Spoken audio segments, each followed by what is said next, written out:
The Lost Cub. A Journey Home. Under the blazing sun, the savannah stretched endlessly, a golden sea of tall grasses swaying gently in the warm breeze. The great acacia trees dotted the horizon, their branches providing shade to the creatures below.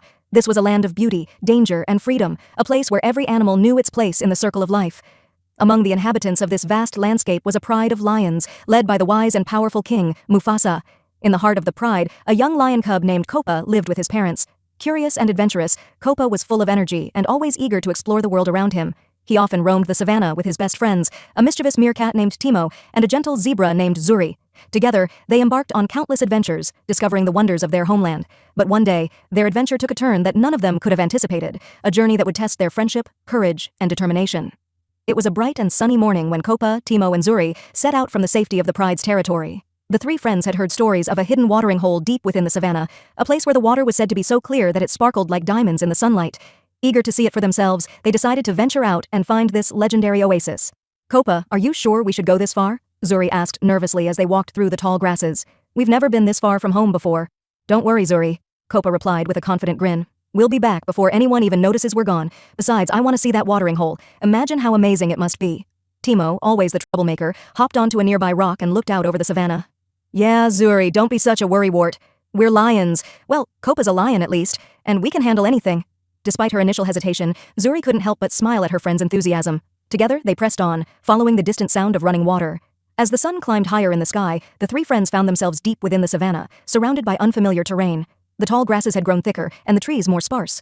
Kopa's confidence began to waver as he realized they had been walking for hours, with no sign of the watering hole. "Maybe we should turn back," Kopa suggested, glancing around nervously. "It's getting late, and we don't want to get lost." "But we're so close, I can feel it," Timo argued, leaping down from his perch. "Let's just keep going a little further. I'm sure we'll find it soon." Zuri, sensing Kopa's unease, nodded in agreement. "Maybe Timo's right. We've come this far, let's see if we can find it." Reluctantly, Kopa agreed, and the three friends continued their journey. But as they ventured further, the landscape became more treacherous. The sun began to set, casting long shadows across the savannah, and a chilling wind swept through the grasses. Suddenly, Timo froze in his tracks, his ears twitching. "Did you hear that?" he whispered, his voice filled with fear. Kopa and Zuri stopped and listened. In the distance, they heard the low growl of a predator, a sound that sent a shiver down their spines. "We need to go," Kopa said urgently, his heart pounding in his chest. "Now." Without another word, the three friends turned and ran, the once exciting adventure now a desperate race against time.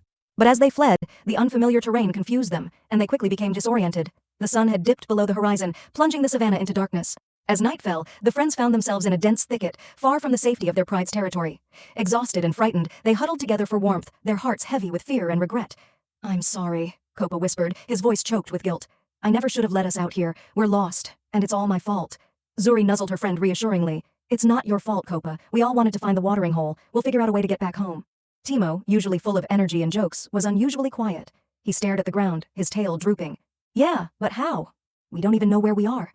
The night was long and cold, and the sounds of the savannah seemed more menacing than ever. The distant calls of hyenas echoed through the air, and the rustling of leaves made them jump at every shadow. As they sat in silence, Kopa thought of his parents, of how worried they must be. He remembered his father's words.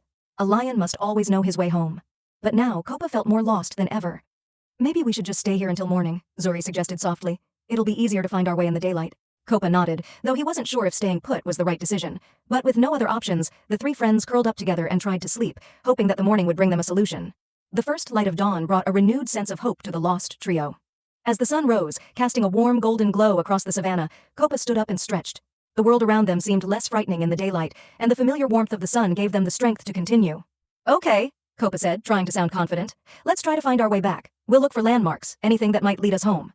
Timo, always eager for action, nodded enthusiastically. "Yeah, and maybe we'll find some food along the way. I'm starving." Zuri laughed, relieved to see her friends in better spirits. "Let's hope so. I could go for some fresh grass."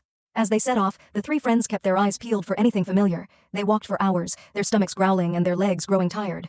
But the savannah was vast, and everywhere they looked seemed the same, endless grasslands and distant mountains. Just as they were beginning to lose hope, Kopa spotted something in the distance. "Look, over there, by that big tree, there's a rock formation that looks like Pride Rock."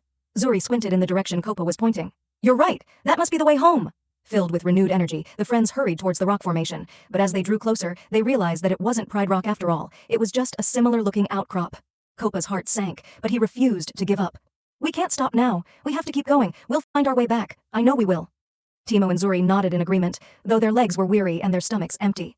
They continued their journey, pushing through their exhaustion, determined to find their way home.